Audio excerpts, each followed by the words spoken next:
Film diawali dengan diperlihatkannya seorang gadis berambut pendek yang berjalan tertatih-tatih di tengah hutan dengan luka di perutnya, dan di tengah kondisi tubuh yang semakin lemah, ia pun berhasil keluar dari hutan tepat saat ia nyaris saja tertabrak mobil.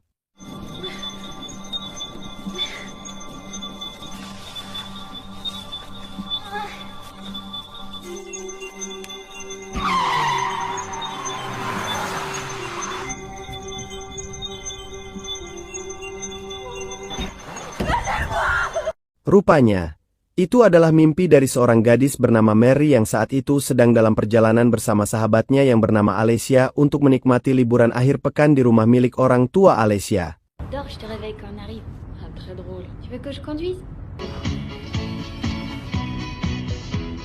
Sambil menikmati sebatang udut di congor mereka, keduanya melanjutkan perjalanan yang masih sangat jauh.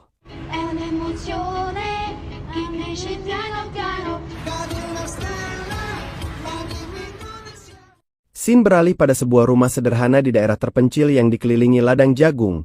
Terlihat ibu Alessia yang bernama Mary yang saat itu meminta adik Alessia yang bernama Tom untuk mandi sebelum sang kakak datang. Tak jauh dari sana, seorang pria di dalam mobil tua terlihat sedang berusaha membuang sesuatu dari dalam mobil, yang ternyata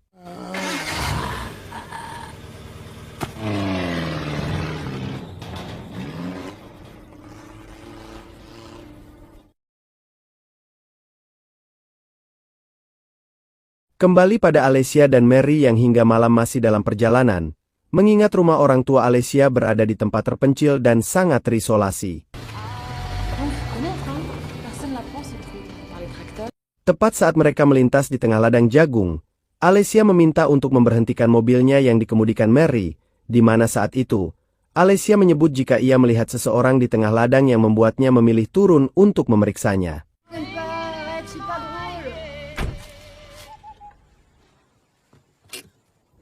Mengetahui Alessia tak juga kembali, Mary memutuskan untuk turun dan menyusul Alessia yang masuk ke ladang jagung, hingga tepat saat Mary menggerutu karena kesal dengan ulah Alessia. Alex, si je t'attrape, hein? C'est franchement, mais alors franchement pas drôle, quoi. Ia pun segera berlari saat mobil itu menyala yang ternyata Alessia sengaja mengerjainya.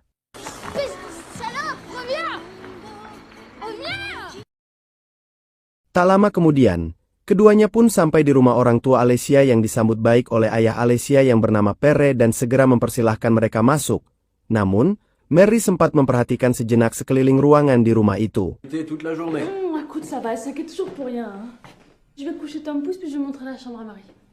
Diketahui jika rumah itu bekas rumah peternakan susu kambing olahan keju yang direnovasi ulang oleh Pere. Meski di awal kedatangan orang tua Alessia di sana sempat disambut tak menyenangkan oleh warga pribumi di sana yang kini berangsur membaik.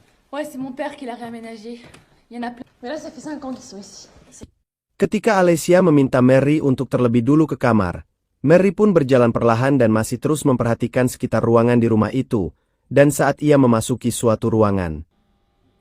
T'as mis une salle de bain pour ta toute seule? Non, c'est bon, je le ferai tout à l'heure. Menjelang malam, keduanya saling berbincang satu sama lain, terutama Alessia yang bercerita tentang mantan pacarnya yang selingkuh dengan wanita lain. Namun, curhatan Alessia hanya ditanggapi dingin oleh Mary yang kemudian memilih pergi keluar rumah untuk menikmati udut. Tarde pas trop, hein?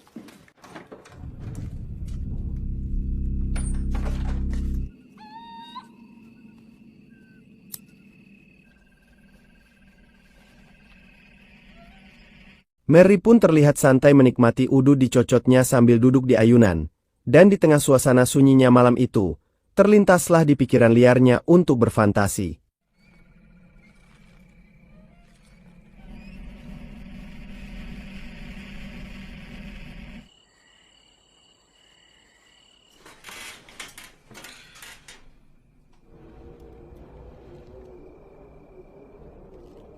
Saat kembali ke kamar, Mary menikmati musik reggae dengan tangannya yang mulai bermanuver untuk colmek.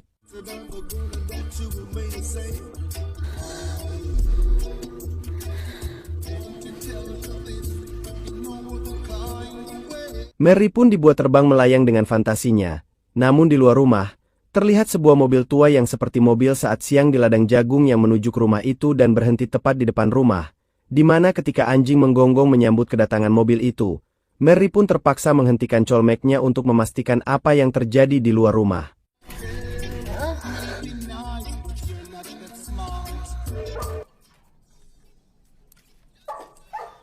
Beberapa saat setelah Mary melihat dari kaca jendela, Perre pun terbangun ketika bel rumahnya berbunyi, hingga saat ia bergegas turun untuk membuka pintu rumah. Qu'est-ce que c'est? Oui, c'est pourquoi? Entah siapa pria misterius yang menikam Perre dengan sadisnya. Bahkan, anjing peliharaan Perre pun ikut dihabisi, di mana teriakan keras dari Perre itu pun didengar oleh Mary yang terlihat ketakutan.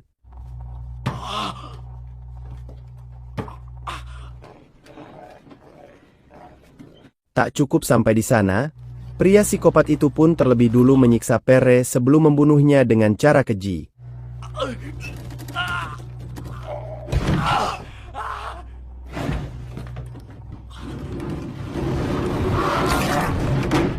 Bersamaan dengan itu, Mary yang ikut terbangun berusaha memastikan apa yang terjadi, tepat saat ia meminta Tom untuk masuk ke kamar karena tahu hal buruk sedang terjadi, hingga saat ia sampai di lantai bawah. Ia yang melihat sang suami tewas pun tak mampu berteriak karena di hadapannya sudah berdiri pria psikopat itu yang bersiap menghabisinya juga. Mary pun kembali mendengar teriakan Mary yang sedang dihabisi yang seketika langsung masuk ke kamar dan menutup pintunya.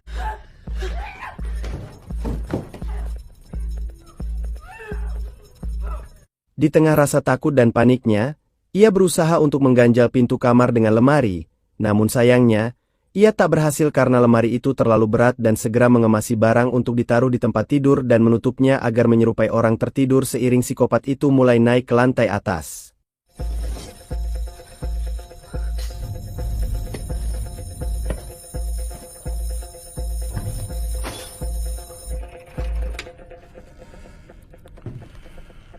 Psikopat itu pun berusaha mencari mangsa berikutnya, dan saat ia melihat keran air yang seperti baru digunakan, ia pun meyakini ada orang di kamar mandi itu, hingga ketika ia membuka tirainya. Beruntung, Mary tak ada di sana, namun psikopat itu kembali ke kamar dan terus memperhatikan dengan jeli, di mana rupanya, Mary bersembunyi di bawah tempat tidur dengan berusaha menutup mulutnya agar napasnya tak terdengar.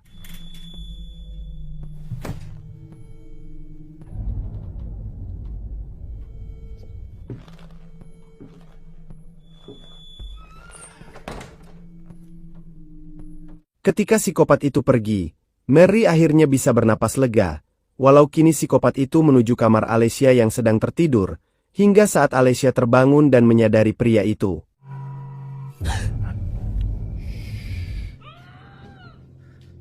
Teriakan Alicia didengar oleh Mary yang masih ketakutan di bawah tempat tidur, terlintas di pikirannya untuk menyelamatkan sahabatnya tersebut, hingga di antara rasa bingungnya, Mary mencoba untuk turun ke bawah menuju kamar Alicia.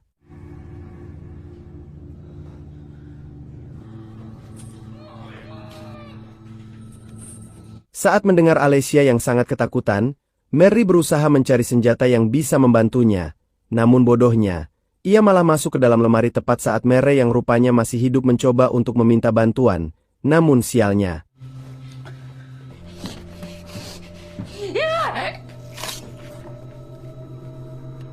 Mary pun akhirnya benar-benar tewas setelah digorok oleh psikopat itu yang disaksikan penuh kengerian oleh Mary dari dalam lemari.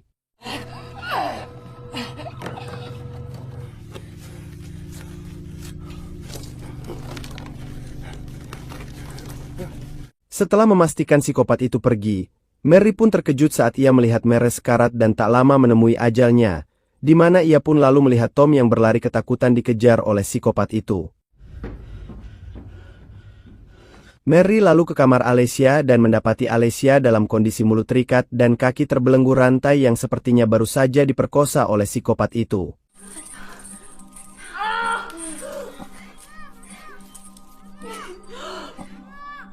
Di luar rumah, Tom berlari ke arah ladang jagung yang terus diikuti oleh psikopat itu dengan senapannya, di mana setelah itu, terdengarlah suara senapan yang sepertinya Tom pun ikut dibantai oleh psikopat tersebut.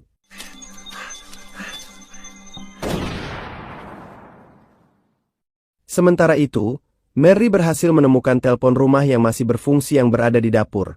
Namun saat itu, ia mendengar jeritan Alicia dari dalam kamar karena psikopat itu membawa Alicia pergi dari sana.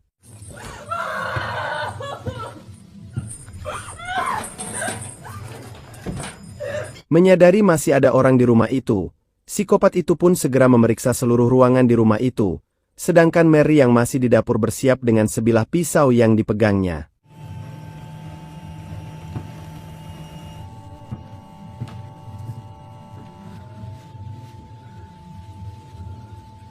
Mary akhirnya berhasil keluar dari dapur tepat saat psikopat itu sedang memperhatikan sebuah foto keluarga.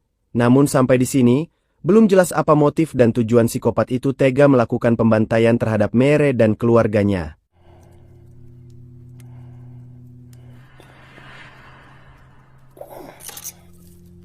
Mary sendiri lalu berusaha menyelamatkan Alicia. Namun sayangnya, ia terlambat karena psikopat itu keburu datang dan justru mengunci Mary di dalam mobil bersama Alicia dan membawa keduanya pergi.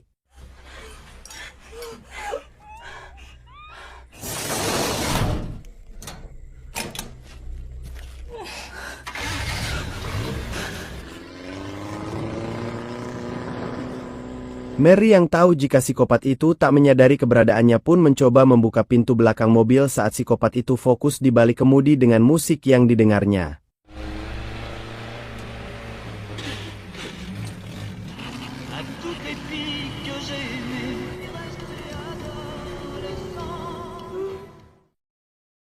Singkat cerita, mobil itu pun singgah di sebuah SPBU untuk mengisi bahan bakar yang disadari juga oleh Mary yang merasa jika ini adalah kesempatan terbaik untuk mereka bisa selamat. Di mana setelah mencongkel jendela mobil dengan pisau, ia pun memberikan pisau itu pada Alicia untuk berjaga-jaga. Sedangkan dia akan keluar mencari bantuan agar bisa melepaskan mereka, terutama melepaskan Alicia yang terbelenggu rantai.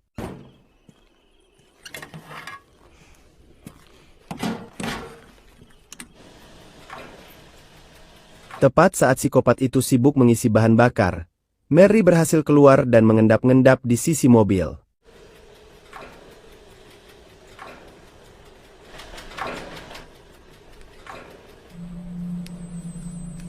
Ia pun lalu masuk ke sebuah minimarket di dekat sana dan meminta pada penjaga itu untuk menelpon polisi yang dilihat si penjaga itu jika Mary sedang dalam ancaman pria psikopat yang ada di luar. Ketika psikopat itu masuk ke sana, mereka rupanya sudah saling mengenal. Namun saat psikopat itu mencurigai ada yang masuk ke sana, penjaga itu pun nampak gugup untuk menutupinya. Tak lama, psikopat itu pun lalu minta untuk diambilkan Homer oleh kasir itu. Dan tepat saat ia membuka sebuah kulkas untuk mengambil Homer, ia pun menyadari Mary yang bersembunyi yang membuatnya terlihat semakin gugup. Hingga inilah yang terjadi. Penjaga kasir itu pun mengalami nasib serupa dengan korban lainnya yang tewas secara tragis oleh psikopat itu. Namun Mary yang semakin merasa terancam pun memilih untuk bersembunyi di area toilet di SPBU tersebut.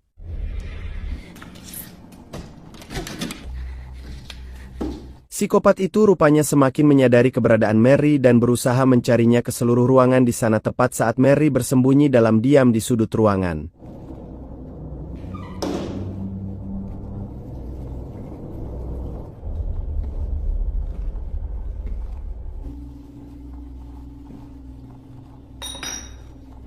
Merasa psikopat itu sudah pergi, Mary memutuskan untuk memastikannya sebelum ia keluar dari sana dengan sangat hati-hati.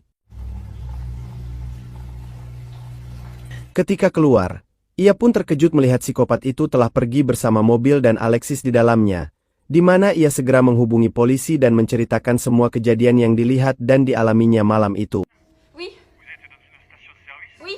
Sempat terjadi perdebatan karena Mary tak tahu lokasi pasti dia berada saat ini yang sulit untuk dilacak oleh pihak berwajib. Terlebih Mary juga tak tahu nomor plat mobil psikopat itu. Tak mau membuang waktu, Mary segera mengejar mobil psikopat itu dengan mobil milik petugas kasir, berharap ia masih bisa mengejarnya. Di dalam truk, Psikopat itu terlihat sangat menikmati permainan brutal yang dilakukannya, meski saat itu kondisi Alexis semakin sangat memprihatinkan.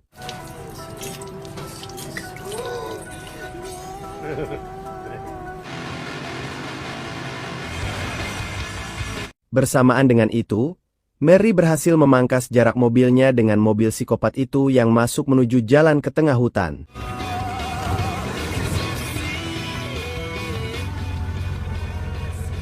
Mary pun lalu mengikuti jalur yang dilewati oleh psikopat tadi dan terus berusaha agar tak kehilangan jejak.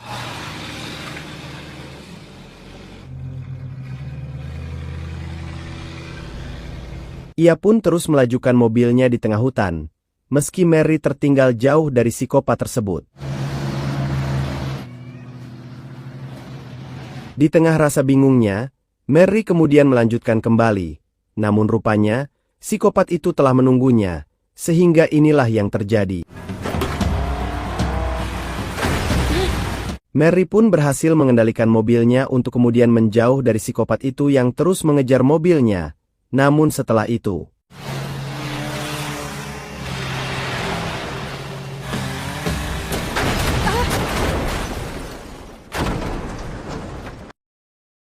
beruntung, Mary masih bisa selamat dan segera keluar dari mobil itu serta mencoba pergi dari sana dengan luka di sekujur tubuhnya.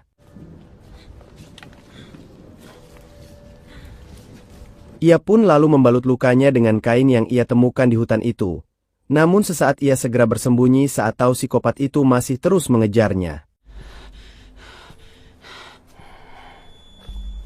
Mary pun menunggu psikopat itu lengah untuk menghabisinya. Namun, alih-alih menghabisinya, justru harus seperti ini. Dengan mulut yang tertutup plastik, Mary kesulitan untuk bernapas yang membuatnya tersungkur dan terkulai lemas. Namun saat itu psikopat itu pun berusaha menghabisi Mary secara perlahan tak seperti korban sebelumnya, hingga tepat saat kesempatan itu didapat Mary.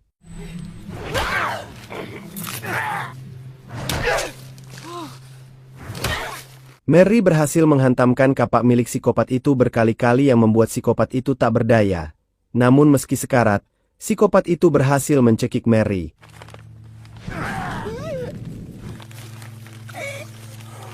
Kali ini, Mary berhasil menghabisi psikopat itu untuk kemudian menuju truk agar secepatnya menyelamatkan Alexis.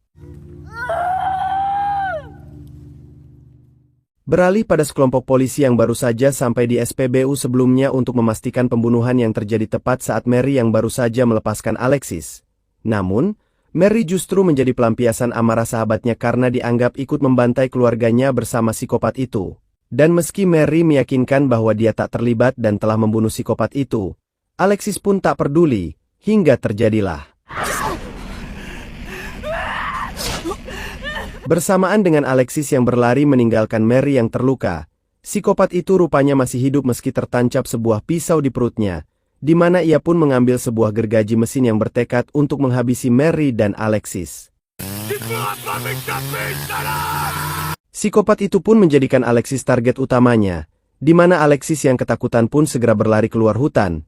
Namun lebih dari itu, apa yang ditunjukkan pada mimpi Mary di adegan awal film tadi adalah apa yang terjadi saat ini yang semua sama persis yang berujung Alexis nyaris tertabrak mobil.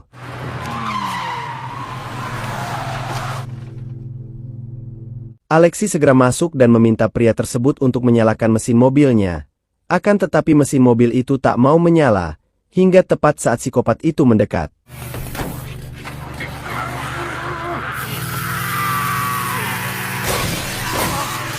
Tepat di hadapannya, Alexis menyaksikan kebengisan psikopat itu yang memenggal kepala pria tersebut dengan gergaji mesinnya yang membuat cairan merah seketika muncrat ke wajah Alexis dan seluruh ruangan di mobil itu.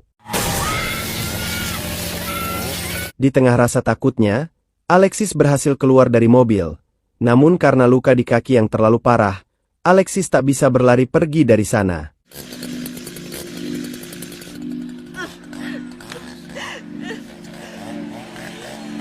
Psikopat itu pun perlahan mendekat dan terungkaplah jika psikopat tersebut terlalu terobsesi dengan cintanya pada Alexis. Namun karena Alexis dan semua keluarganya tak menanggapi perasaannya, ia pun nekat menghabisi mereka, dan setelah itu, Dari sini pun terungkap jika Mary pun rupanya penyuka sesama jenis yang juga menyukai Alexis. Dan meski memang Mary berhasil membunuh psikopat itu, semua tak lebih dari cara agar Mary bisa memiliki Alexis tanpa terganggu oleh psikopat itu dan keluarga Alexis yang telah tewas terbunuh. Film diakhiri dengan Alexis dan Mary yang terlihat dirawat di rumah sakit. Namun meski selamat, Alexis tak bisa melupakan kejadian tragis yang membuatnya mengalami trauma berat. Vous êtes sûr qu'elle me voit pas?